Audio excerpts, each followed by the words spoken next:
గెలిచిన సందర్భంగా ఏర్పాటు చేసుకున్నటువంటి విజయోత్సవ సభ, అలాగే ఈ మండలంలో గెలిచిన సర్పంచుల సన్మాన కార్యక్రమానికి ముఖ్య అతిథిగా హాజరైనటువంటి మన ప్రీతమ నేత కందాల ఉపేందర్ రెడ్డి గారికి, అలాగే ఈ కార్యక్రమంలో నాతో పాటు పాల్గొన్నటువంటి మండల పార్టీ అధ్యక్షులకు, నాయకులకు, చేగొమ్మ కార్యకర్తలకు, మండల ప్రజలకు అందరికీ నమస్కారాలు తెలియజేస్తున్నాం.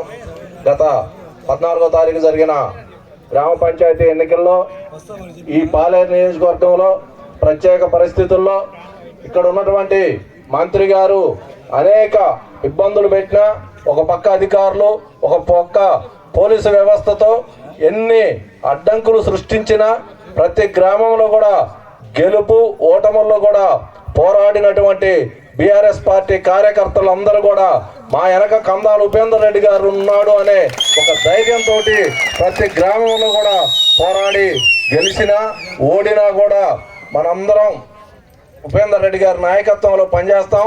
ఇక్కడ చేసినటువంటి కందాల ఉపేందర్ రెడ్డి గారి చేసినటువంటి అనేక సంక్షేమ పథకాలు, ఆయన సొంత డబ్బులతోటి అనేక కార్యక్రమాలు చేయబట్టే ఈనాడు ప్రజల్లో కూడా మన బీఆర్ఎస్ పార్టీ ఉపేందర్ రెడ్డి గారి నాయకత్వంలో ఈ రోజున మనము పోటీ ఇవ్వటం జరిగింది.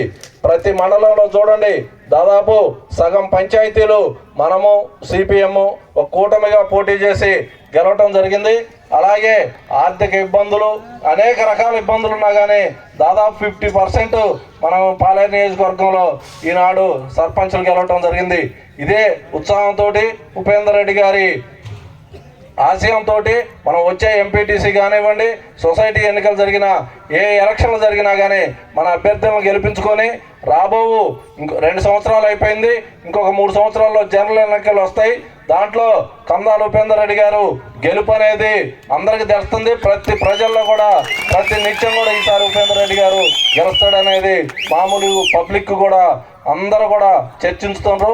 దాన్ని అయినా కానీ ఇంకా 2 ఏళ్ళు మనం కష్టపడి ఉపేందర్ రెడ్డి గారి గెలుపుకు బాటలు వేసుకోవాలని, రాబో ఎంపీటీసీ ఎన్నికల్లో కూడా మన అభ్యర్థులను గెలిపించుకొని 4 మండలాల్లో కూడా ఎంపీపీలు, జెడ్పీటీసీలు గెలుస్తానికి అందరం కూడా కృషి చేద్దామని కోరుకుంటూ, నాకు ఈ అవకాశం ఇచ్చినటువంటి గ్రామ శాఖకు కృతజ్ఞతలు తెలియజేస్తూ సెలవు తీసుకుంటున్నాను.